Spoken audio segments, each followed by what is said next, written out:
Welcome back to Horror Hotel for another installment of Creepy Cheapies, or affordably priced masks that I think deserve a place in your mask collection or at your haunted house or other Halloween event. And tonight I have a mask I'd like to introduce. It's a creation from Ruby's. Now again, I know Ruby's costume company gets a bad rap from a lot of collectors because they make a lot of the cheap junk you see every Halloween.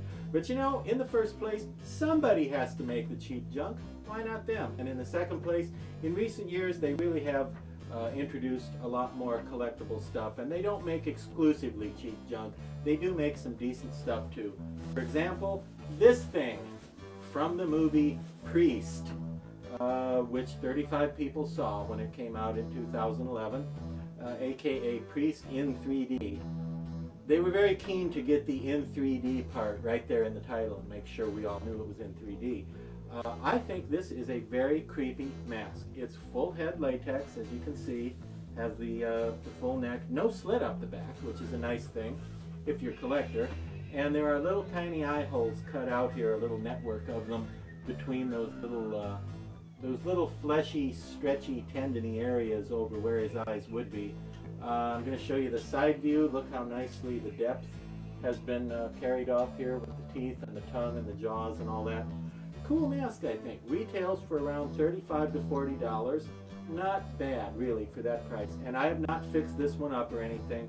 This is how it came from Ruby's, with decent painting, decent highlighting, some veins painted on there that may not show up on video, but trust me, there are some veins on there. Glossy tongue, glossy teeth, and gosh, 35 bucks? Come on, great mask for 35 bucks. Creepy, I think, very creepy.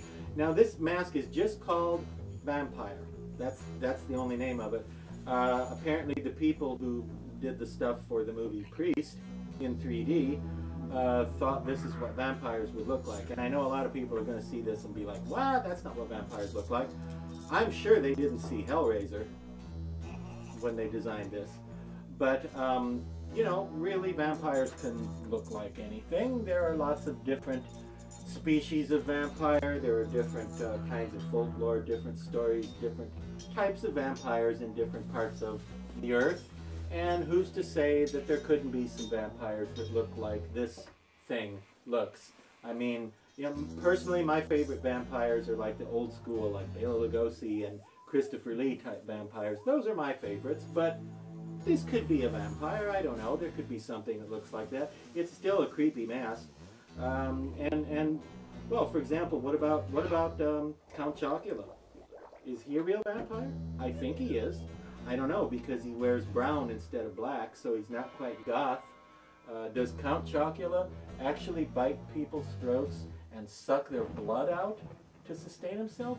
Or does the milk, which becomes all chocolatey when you pour it on Count Chocula's cereal, is that milk then sufficient to sustain his unholy existence?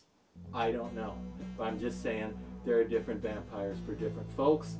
And, well, even if you didn't know this was called Vampire, you might think it was a very creepy, spooky, scary-looking mask. And for 35 or 40 bucks, I say pick one up, especially because it probably won't be real common and it won't be a big hit because the movie was not a big hit.